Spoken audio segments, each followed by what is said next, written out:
Horn. I'm here with a very special guest that we've never had on before, but he is actually one of the secret movers and shakers in Oregon political journalism, not to mention politics. Jeff Eager. Jeff, welcome to the show. Thanks, Kevin. Thrilled to be here. So, Jeff is the former mayor of Bend about 10 years ago. Yep. And if you wind the clock back 20 years, you were in D.C. working with and for Greg Walden, the former member of Congress from Oregon's second district, which used to include Bend, actually, until It very did. recently. It did until very recently.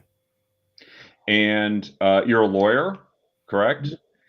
And also, you manage and produce a podcast and a blog called Oregon Roundup, where some of the best sources of information you can get about what's really happening and really deep tissue analysis on the things that are being unleashed on us here in Oregon, particularly Measure 110, but also the swath of controversies that we have that have plagued the state, ranging in just the last couple of years from FTX and the $500,000 donation, LaModa, Shemia Fagan, and of course the latest in the hit parade, Val Hoyle, one of our mutual favorites. Yeah. And you also have a Twitter, which is at Jeff JEFF underscore Eager EAGER, where people can follow not only your reactions and pronouncements, but then also on Substack.com, you have OregonRoundup.substack.com, where they can go and check out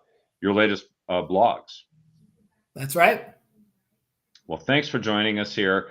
So I think when we crossed paths, we started looking into what at that time, I think it must have been October, was the blossoming scandal of LaModa that had already taken down Shemia Fagan. And during the course of that year, in 2023, it started to expand and encompass others.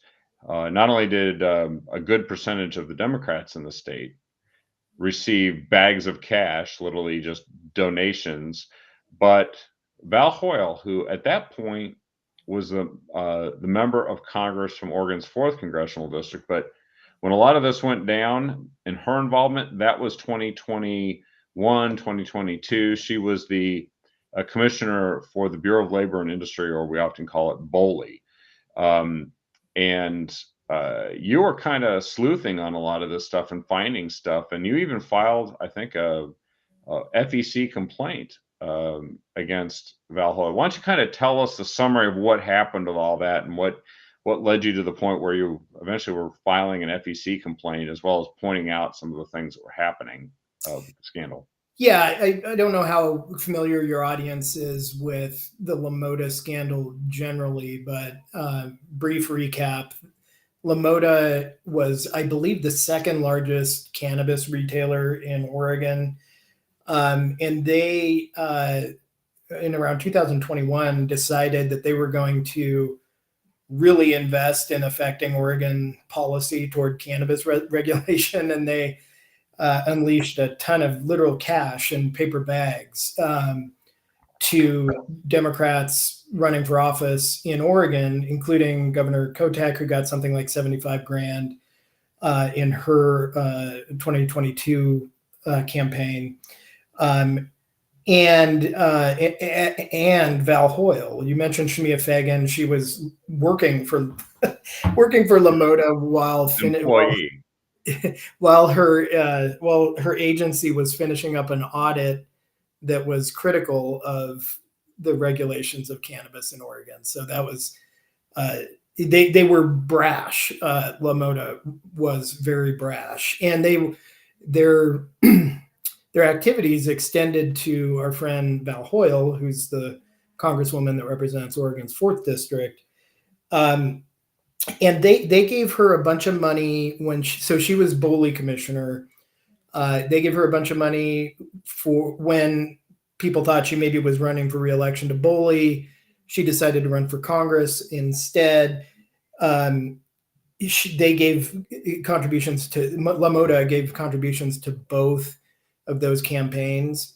The contributions to the congressional campaign were the subject of my Federal Elections Commission complaint, and basically it comes down to those donations that were actually made. You can't make corporate donations to federal campaigns. So it was the two co-founders of LaModa, Rosa Cazares and Aaron Mitchell, who apparently gave Hoyle's congressional campaign the federal maximum donation on one day, but it's reported as like 7 different contributions that add up to the federal maximum, all made on the same day. Which is weird. Like anyone who works in politics knows, why would you do that? And then there's, by the time this happened, or by the time I was writing about this, it was known that LaModa was giving out cash, like literal brown paper bags of cash. And so I took that, the fact that I could see that the donations were reported in a weird way, the fact that LaModa had acknowledged giving cash donations to Democrats in Oregon. And there's a federal law that says that federal candidates, so including candidates for Congress, can only accept, I believe the maximum is $1,000 in cash. Don't quote me. I think you wrote it was 100. 100. Okay. So that's that. See, it's been a while since I've done that. In any event, the amount that Cazares and Mitchell gave Hoyle exceeded the amount that is the federal maximum that federal candidates can accept and retain. And she had accepted and retained those contributions for quite some time. Eventually, she ended up giving the same amount she had received from Cazares and Mitchell to a nonprofit, or trying to give it to a nonprofit. And in any event, I filed an FEC complaint saying, this sure looks like she took more than the federal max in cash from LaModa. And these weren't people writing checks. They were always donating cash, pretty much, right? I mean, that appears to be the pattern. Yeah, my understanding is that their common practice was cash. I can't say that they never gave checks. They probably did. I seem to recall there was some coverage of them having given one of their recipients a check for some reason, but that their standard approach was with cash. And between that fact and the fact that it was reported in the way it was, with multiple contributions from Cazares and Mitchell on the same day, indicated to me that likely those were contributions made in cash beyond the federal maximum. Yeah. Now, they are supposed to promptly return any amount over the maximum that they can accept back to the donor, right? Correct. That specific contributor. Yep. What happened with the amounts, and what transpired when you kind of dug deeper? Yeah. So the Hoyle's office told me that they originally tried to return the contributions to Mitchell and Cazares, but that the reimbursement check was returned as undeliverable to Hoyle. And then Hoyle decided to give it instead to a nonprofit that works in like women's construction. I think it's a nonprofit that tries to promote women in construction in Oregon. And so they donated that amount to that nonprofit. Now that works when state PACs receive funds that it turns out they are not eligible to receive, or they perhaps they just didn't have the information they needed for contribution and expenditure disclosure. Then they have to redirect that to a charity. That's state law. That's not federal law, is it? No, federal law is that you return it to the donor. That's not what ended up happening here, obviously. And so the story about when I made my FEC complaint, Hoyle had not, as I recall, actually returned the funds yet. So my complaint doesn't touch on the way in which she distributed those funds. My complaint just focuses on the fact that it looks like she accepted and retained more than the federal maximum in cash contributions. And didn't return it promptly either. Correct. Yeah. The federal law says if you get a check, or if you somehow end up with $2,000 in cash from a donor, you are supposed to promptly return it. And she didn't. I mean, for months, if not longer, she retained those funds. So then what, you haven't heard anything, right? No, the FEC is kind of a black box of stuff. You submit your complaint online. You have to do it on, you have to email it to them, but then you also have to send it registered mail or something like that. And then I have no idea what's going on with it, and won't until the FEC in Washington, D.C. makes a final disposition of the complaint, which is to say either, yeah, she violated the law and we're going to do these things to punish her, or no, she didn't violate the law and this is all done. So, and all of that happens out of the public eye. The Federal Elections Commission meets on these matters privately, oddly. So I don't know when or if I will hear anything.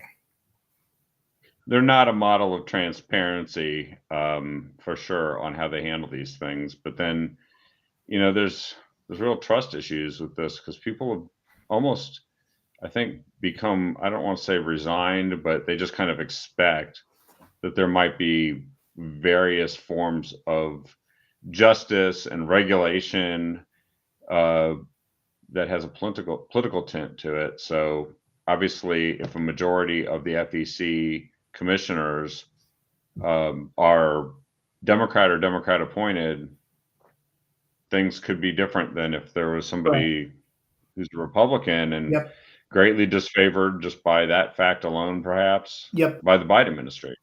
Yeah. There's a partisan split on so Republicans get to appoint a certain number of commissioners, Democrats get to appoint a certain number of commissioners. I think it's a majority Democrats on there right now. And I'm sure that plays a role in how they evaluate these things. But we'll just have to see with this one and see if they agree with my take on things. Well, and this is in parallel to all the other things that are going on, right? Because Bureau of Labor and Industry tried for the better part of 11 months to obtain public records, because they are public records the minute she does public business on a private cell phone. I read, actually, and I don't remember who uncovered this, maybe you did, but she actually had on the signature part of her emails when she was the BOLI commissioner, it listed her cell phone as the only phone you should call. So by definition, nearly everybody would call that number or text it. So therefore, almost all of the phone-based business that she did was done with her private phone. And she chose for 9 months to pretend like nobody had even asked her for the information. And then when she finally acknowledged they'd asked it, she said she was going to turn it over. And then she hired a lawyer who decided what would get turned over and what would not get turned over. And not everything was turned over necessarily, just what the lawyer felt was safe to do. Yep, that's exactly it. I mean, it's really a pretty extraordinary example of a lack of transparency. I mean, it's a pretty blatant violation of Oregon's public records laws. I mean, when I was on the city council here in Bend, a long time ago, like we went through all this stuff about cell phones and private emails and all that stuff. And, we knew we weren't supposed to do public business on our cell phones. And if it did, it was a public record then, and we'd have to cough it up as soon as anyone asked for it. It's a commonplace thing for elected officials in Oregon to deal with. And the reason it exists is so that people can find out what happened. And in this case, what is everyone really wants to know what happened is what kind of communications did Hoyle, if any, have with LaModa about the BOLI grant that Hoyle pushed through BOLI as she was leaving office, that gave this nonprofit that was founded by one of LaModa's owners over $500,000 in federal cash, federal money, for training cannabis workers. The problem being that it's illegal under federal law to use federal grants for cannabis stuff because cannabis is still illegal under federal law. But Hoyle pushed that puppy through regardless, and then most of the money went out to this nonprofit before Hoyle's successor, killed the grant because it was illegal. I mean, it was just frankly illegal under federal law. And so the question is, what kind of communication did Hoyle, who was a campaign contribution recipient from LaModa, have with LaModa and or others about her efforts to shepherd this illegal grant issuance through her agency? And that's what people really want to know. And that's what's being held up by her playing games with her cell phone. Well, and I did see a story at some point. I'm looking to see if I can't find it specifically here on the side of my screen, but the staff at BOLI said, we told her that you can't do this. And somebody told them, or somebody decided that the best thing to do would be just to admit the word cannabis from the application. At least that's what was said in the report, so that they could go ahead and grease the skids with the feds on this. The problem is, if you actually conspire to falsify information for a federal grant, that sounds like a good reason for the Fed to do what they're doing now, which is and actually there's a congressional candidate, Monique Despain, who's running against Val Hoyle in the 4th district. She's running as a Republican, who spelled all this out. There's a handy website called whatsvalhiding.com. Some of your stories are actually sourced there for the information that's on it. And she said, when I look at this, this says you should go and expand your investigation of Shemia Fagan and LaModa to include Val Hoyle. And I think within 5 days after that press conference, it turns out they did exactly that. The U.S. attorney who received a letter from her to that effect. Yep, absolutely, and that is exactly the sequence of events. And apparently, the feds have issued a subpoena to BOLI for records related to Hoyle and LaModa. My suspicion is, I mean, I haven't seen the subpoena, but they're probably looking for the same types of communications that BOLI's looking for from Hoyle, from her personal cell phone. But the difference being, once you and I don't think the media gave Monique credit for asking for for the feds to expand their probe to look into Hoyle. But when you have the feds involved, it's a totally different deal than having BOLI try to get its own records. The feds have endless resources and they don't take kindly to being told no. And they do operate outside of our weird little Oregon non-justice system. Get away with anything. Yeah, I mean, the feds have their own problems for sure, but I have a lot more faith in them investigating corruption in Oregon than I do, say, the Oregon DOJ.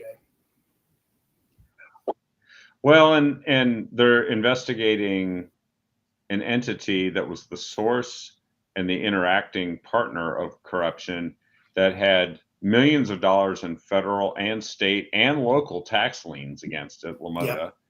who were somehow expanding operations in the state while not paying these Yes. taxes because they said they didn't have enough money.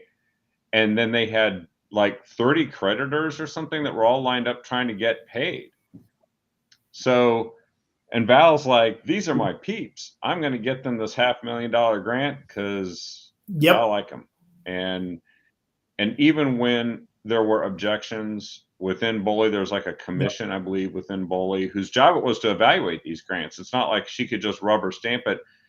And when they were like, I don't know about this, I think this isn't what we want to do, she forced through scheduling a meeting when there wasn't anyone scheduled for this commission, like a month Yep. or so later, to Yep. make them consider this specific matter. And all the communication, there's literally a record. I think Willamette Week, Sophie Peel, who's done Yep. a lot of great reporting on this, they published some of the text messages that apparently they have, must be from the Boley Yep. side of things, that were sent during the meeting. Yeah. Yeah. No, she, when I say, and that's why I didn't say she pushed through the grant through Boley.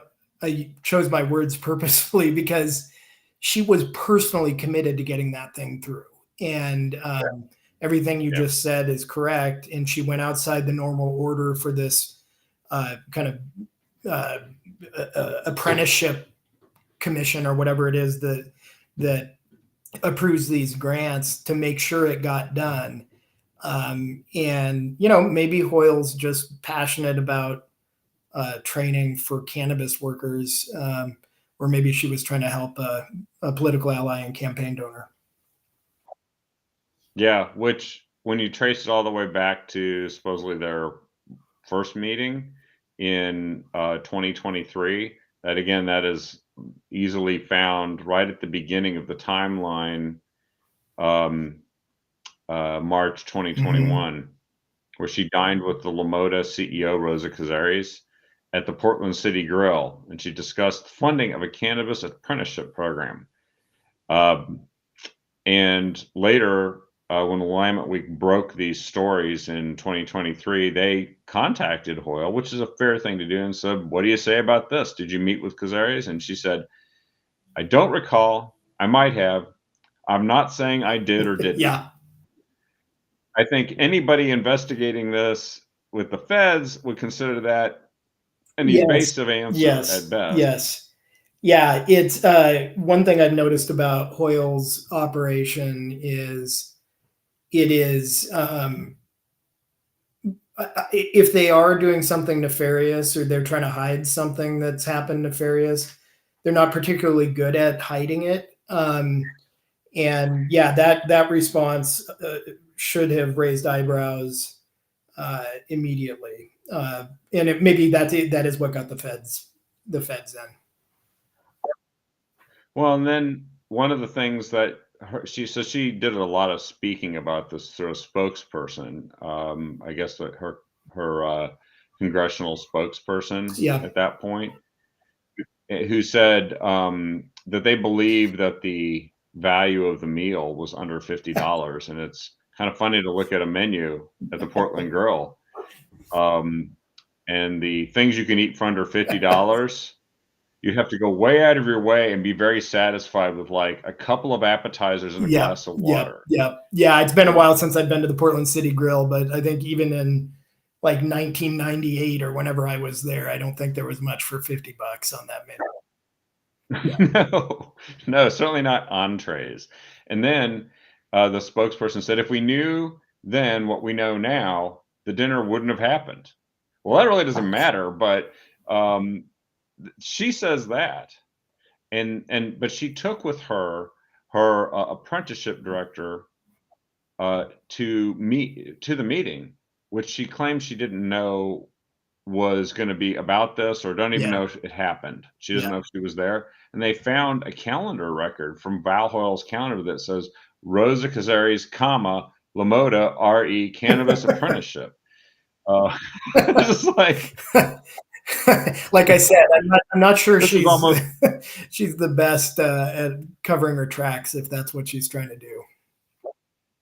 yeah. This is the the Darwin Award for political Well, and the cover-ups. funniest thing too is, Kevin, I don't know if you've seen it, but she keeps posting on social media about all this apprenticeship stuff she's doing.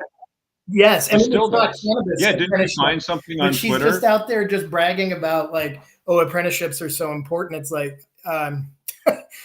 yeah, I mean, there's part of me, and this isn't only Hoyle, but I think it goes to a lot of people in Oregon that have been in power for a long time, meaning Democrats in Oregon.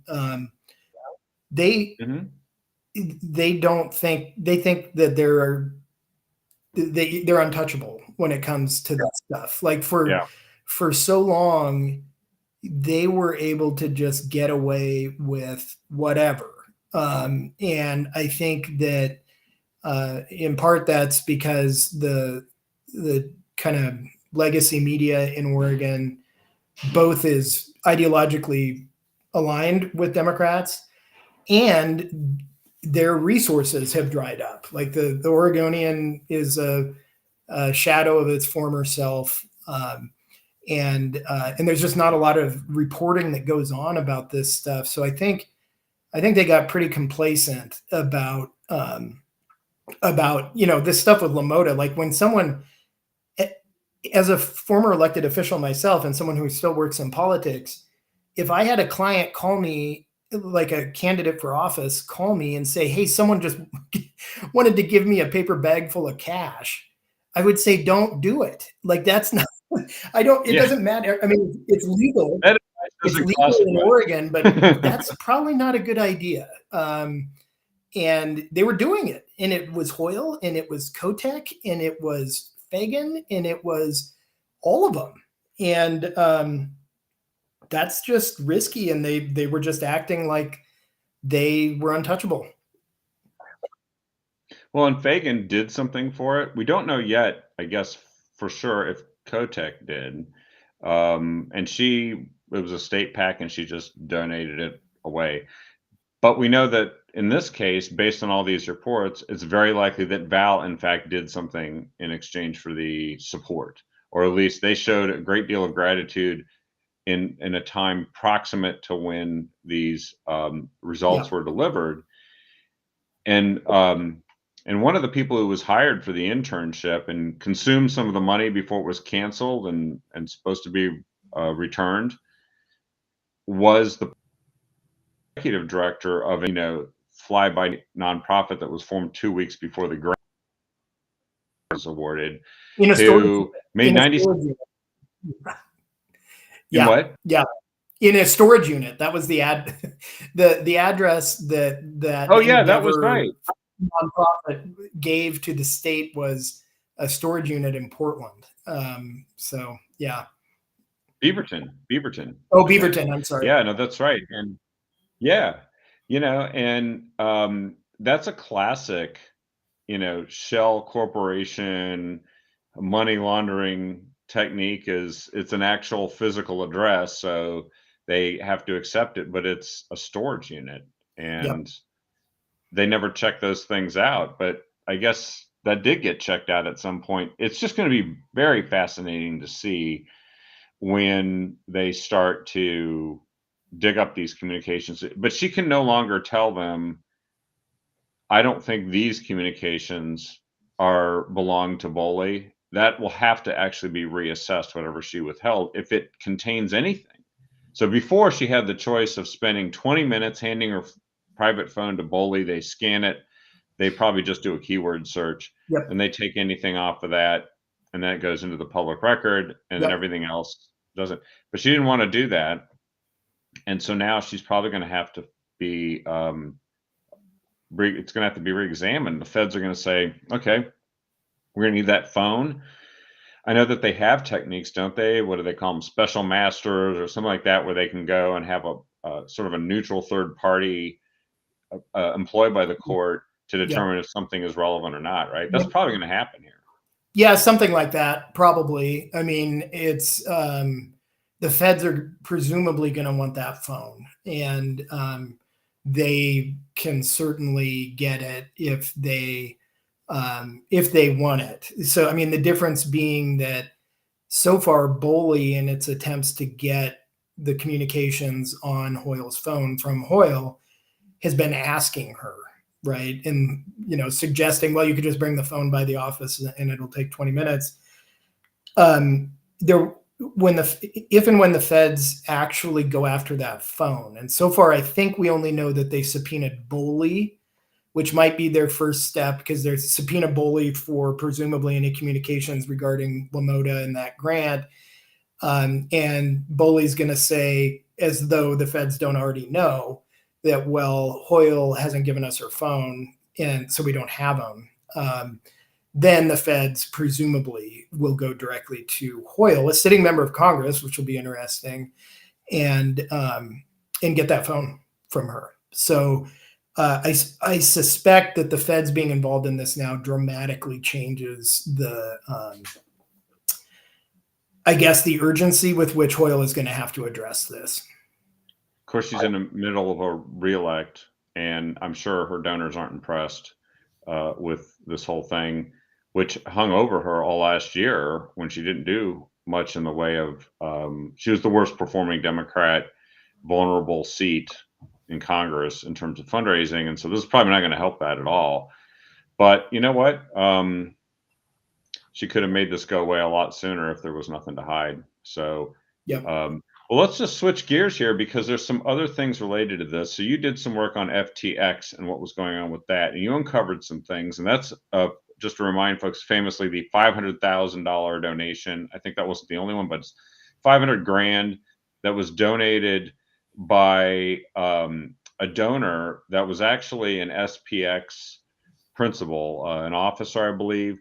And that is the crypto firm that's now completely crashed, and almost everybody at the top of that, including Sam Bankman-Fried, are under investigation by the feds and facing charges.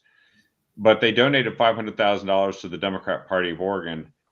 And then for a month, there was a false name associated with it, which wasn't corrected until just like, I don't know if it was after the election or just before it, but it certainly circumvented our election contribution and expenditure transparency laws right before an election where it matters the most. And $500,000 could easily make the difference, even if it were just a loan, which is what it kind of turned out to be if they had to find a way to return the money later.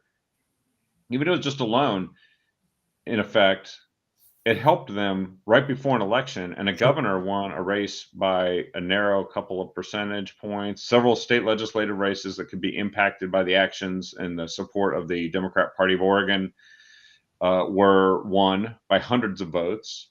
And then in January, the person who was originally going to investigate it, as I recall, decided to resign for some unknown reason to go spend more time with their family, or I don't know what. And the person appointed to investigate it is the person who used to do what I did for the state party. She used to be the communications director for the Democrat Party of Oregon.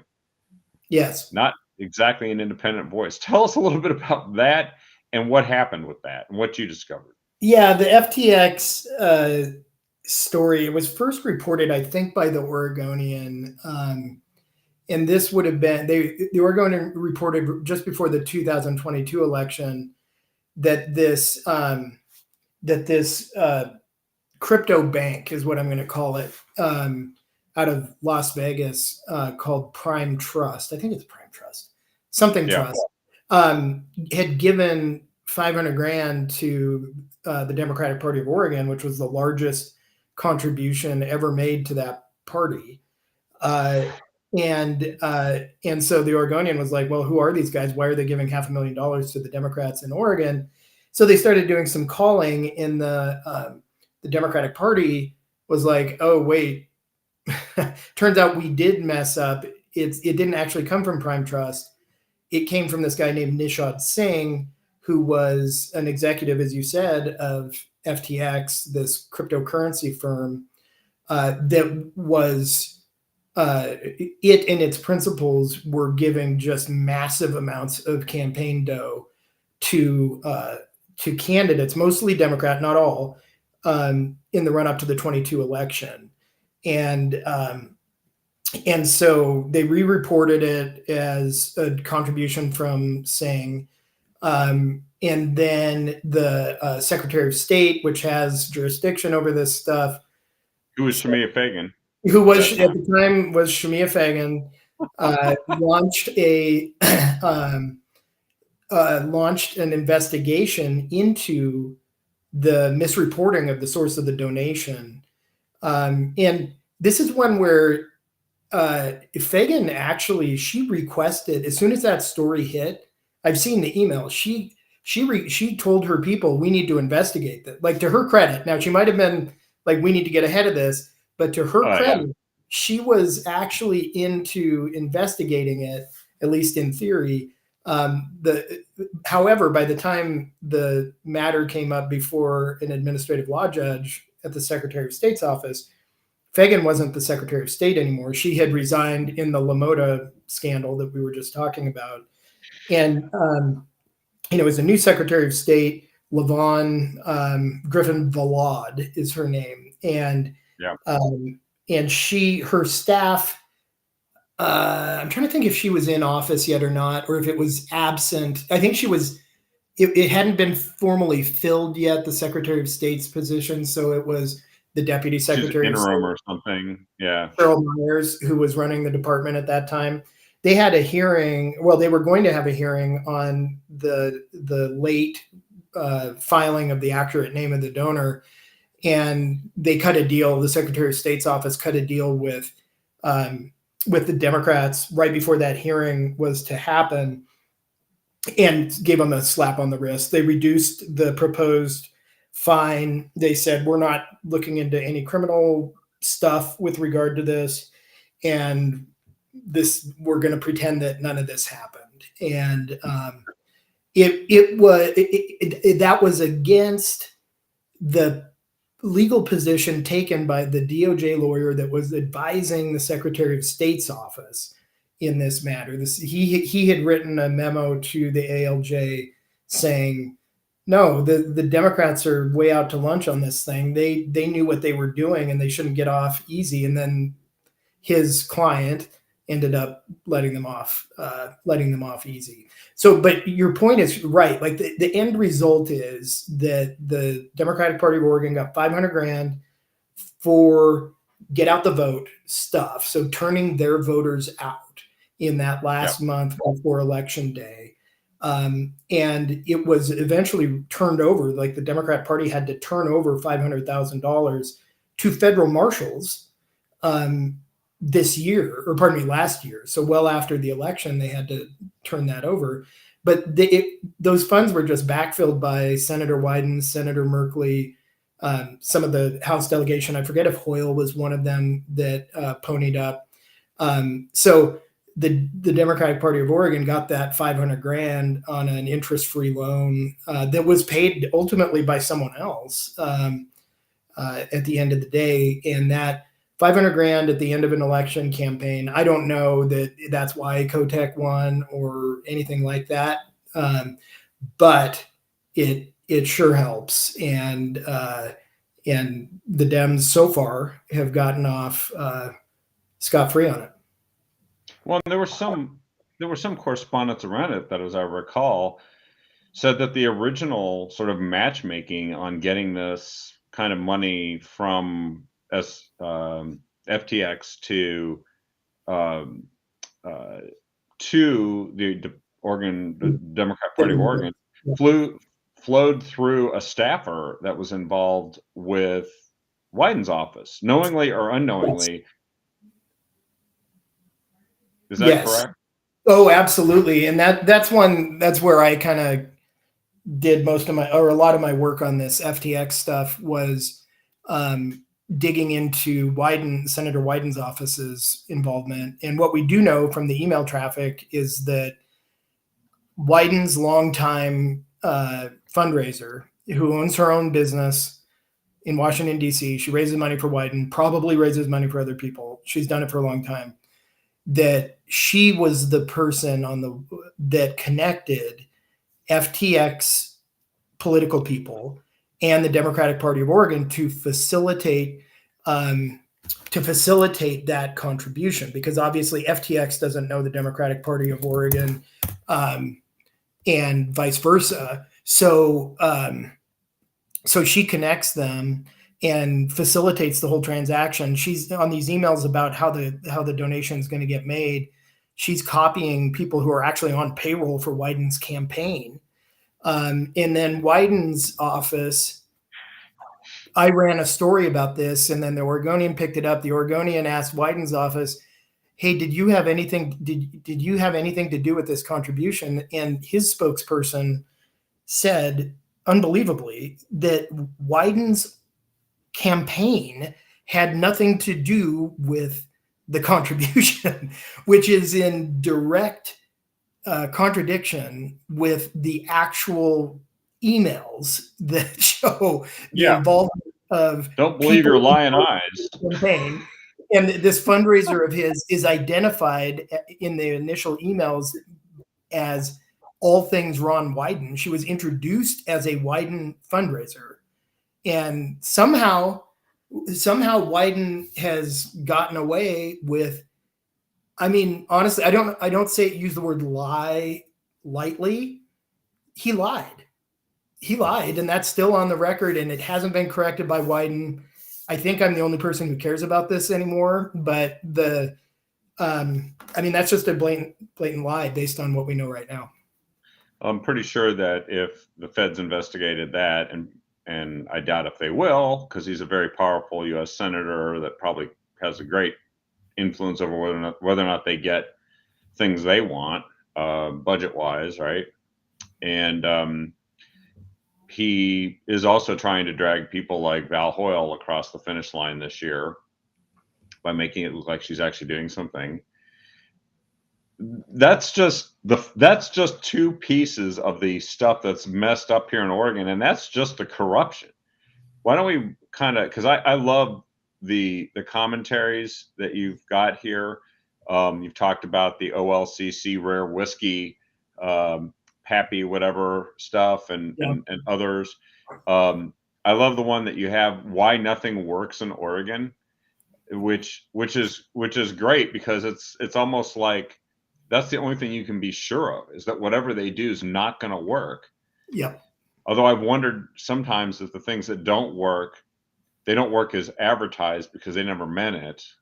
They just thought, we'll do it, and then it'll help somebody that we want to help.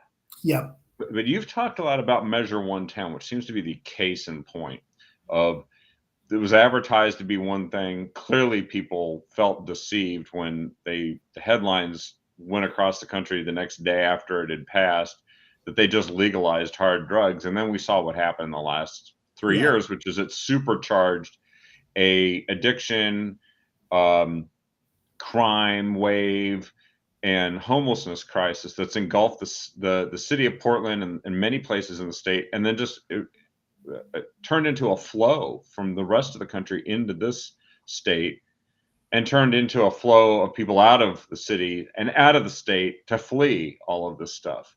And now it's all come to a head in the legislature, and they're trying to reform it. What are some of the things that you could share about Measure 110, what you learned, what the status is of it now? Is anything real going to happen?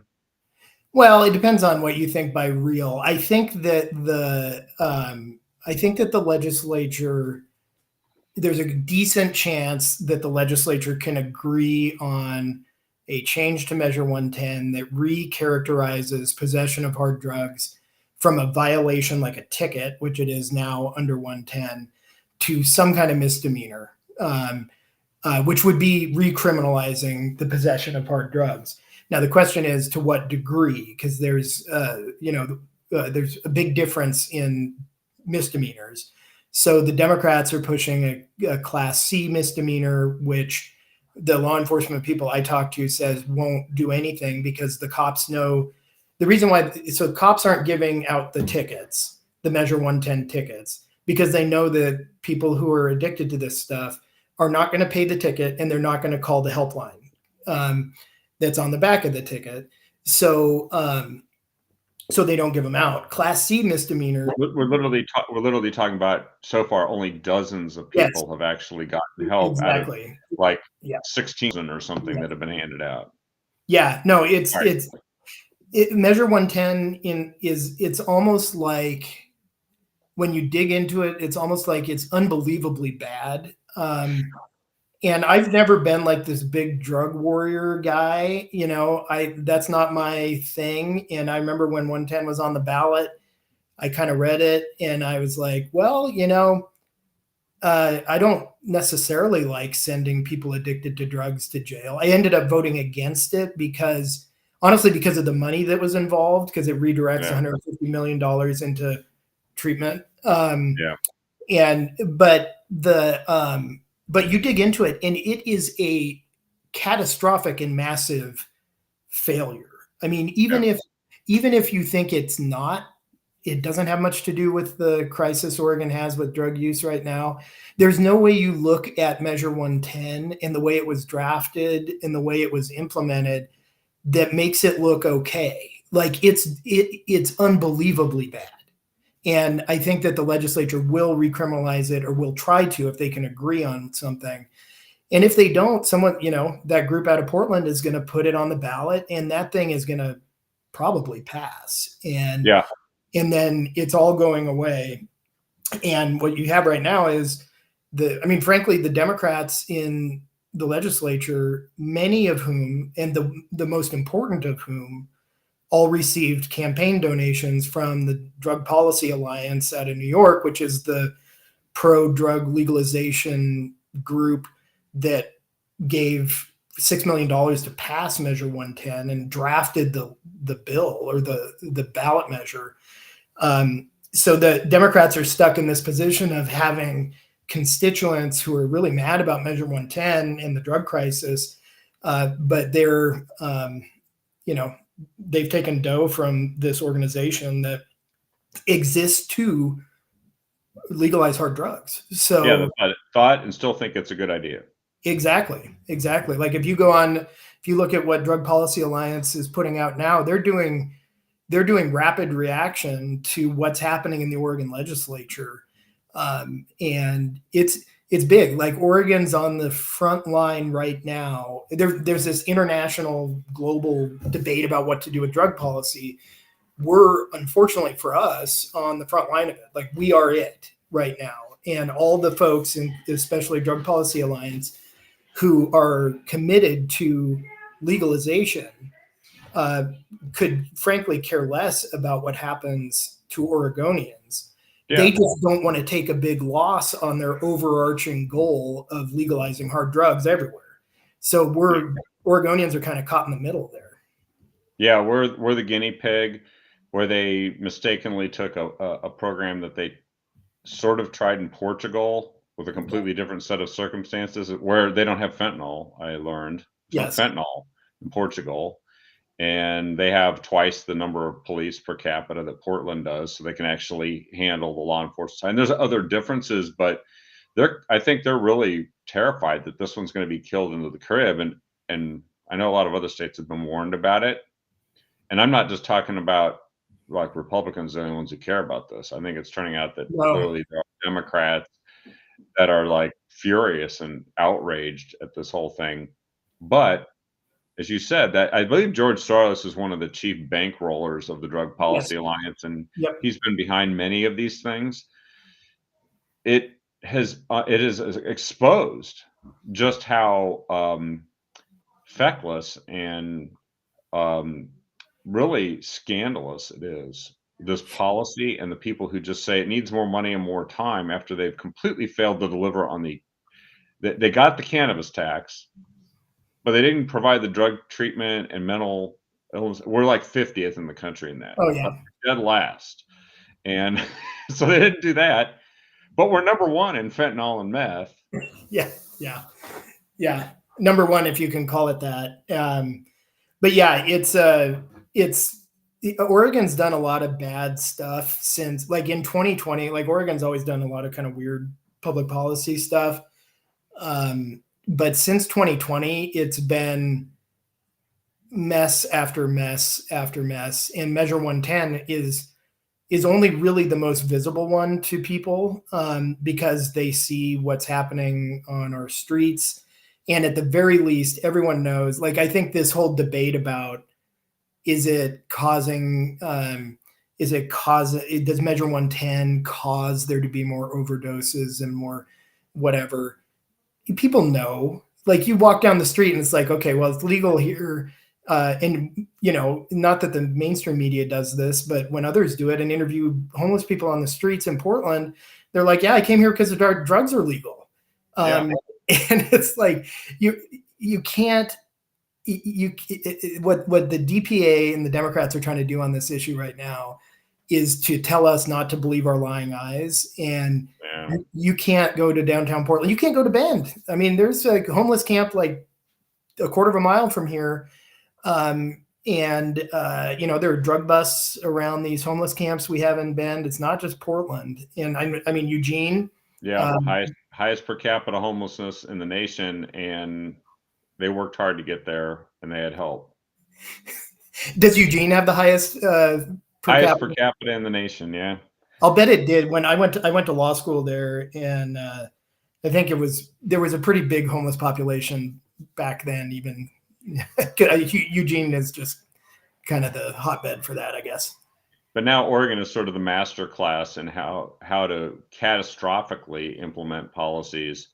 Correct. Even ones that people, with good intentions believed would turn out. And then the deceptive ballot titles that cause people to ignore the downside of a really significant policy change. Measure 114 came along and passed by, I think, 50,000 votes out of several million. And that one promises to make it so you don't have a Second Amendment unless you get a permit. And there's all kinds of things like that. And so the work you do to expose this, to help people to understand also the connection, because that's the thing. It's like this stuff doesn't happen by accident in this state. And so this corruption really matters, because policies that are bad often have sponsors. They're not just like a harebrained idea somebody decided to do and got everyone else to go along with it. And it's a sustained policy. Like, why is it so hard to get rid of Measure 110? We've had several legislative sessions since then, and only now they're actually thinking on doing something about it. And it's because someone's going to take matters to the people who will say, the heck with this, right? Yep. It's over. Yep. And what Democrats are scared of in the legislature is, because the Drug Policy Alliance and related entities have so much money, Democrats are worried that if they cave on 110, which to them would mean re-legalize or re-criminalize hard drugs, really take some big steps toward really undoing 110. Right. They're worried that they're going to get primaried by, the pro-drug folks are going to give a bunch of money to a primary opponent. And the thing is that even with as blatantly bad as 110 has been, there's a decent number of primary voting Democrats who would still identify with the messaging that went into 110. See them, they're around, and they're not enough, I think, to preserve 110 on a statewide ballot now, but they could be enough to get an incumbent Democrat tossed from Portland. In the primary. Yep. Yeah.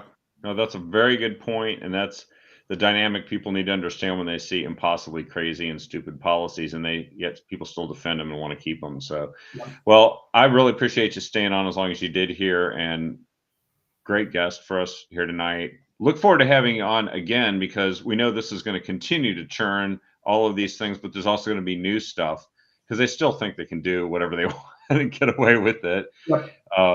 And I know that you'll continue to find stuff that no one else can find that we need to expose. I'll do my best. Well, thank you, Jeff. Remember, everyone, to go to his Twitter, which is at Jeff_Eager, EAGER. And also check out his OregonRoundup.substack.com, where you can go and check out his blogs. And he also does interviews. He did one with Monique Despain, the candidate in the 4th District who's challenging Val Hoyle. I watched it. It was excellent. I think that's where you do some interview blogs that people can go ahead and check out too. Very informative. Thanks again, Jeff, and we look forward to the next time, and keep fighting the good fight here, because we know it starts with getting people the right information, and that's what we try to do here as well. Absolutely. Well, thanks for having me on, Kevin. I'd love to come back sometime. Thank you so much, Jeff.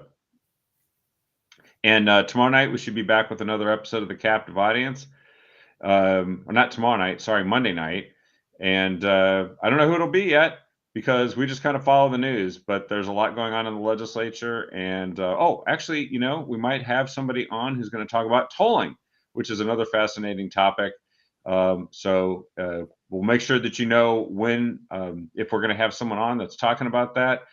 But it sounds like all these other topics that Jeff and I just talked about, when all comes down to it, they're experimenting on you, and they are failing and getting away with it sometimes, but we can change that. Anyway, have a good night, everyone, and we'll talk to you on the next episode of The Captive Audience. Have a good week.